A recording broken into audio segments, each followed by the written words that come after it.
Հիմա ինձ հիշեցել եք, երբ հաստատեցել այդ մրցակցության հանձնաժողովը։ Չեմ հիշում։ Չեք հիշում։ Չէ։ Իմ նախաձեռնությունն էր։ Մենք ենք ստացել։ Չի եղել որևէ անկախ հանձնաժողով Հայաստանում գոյություն չուներ։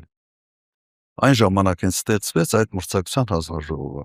Այն ժամանակ իմ ժամանակ ստացվեց էներգետիկայի անկախ հանձնաժողովը եւ իսկապես անկախ էր աշխատում։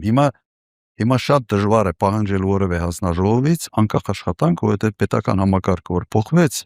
դառավ ասեն սուպեր վարչապետական։ Բոլորը հայտնվեցին sense կառավարության ճնշման ներքո։ Այդ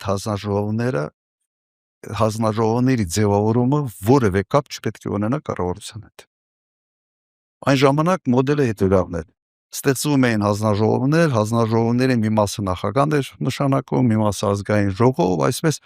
այնպես էր արված, որ ոչ մեկը չկարողանա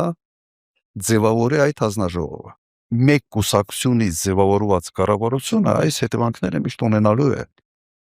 Նաև մեր առաջարկն է նախագահի լիազորությունները մեծացնել եւ նման կարգի գործառույթները փոքր կառավարությունից։ Այսօր կառավարությունը ինչ է ասում, օրինակ վարչապետը ինչ խոսում է, ասում է պետության անունից է խոսում։ Դու պետություն չես, դու պետության անունից մի խոսա։ Պետությունը նաև մենք ենք, նաև դուք եք, բոլորն են։ Դու գործադիր իշխանության ղեկավարն ես։ Իսկ եթե գործադիր իշխանությունը սկսում է ինքը ձևավորել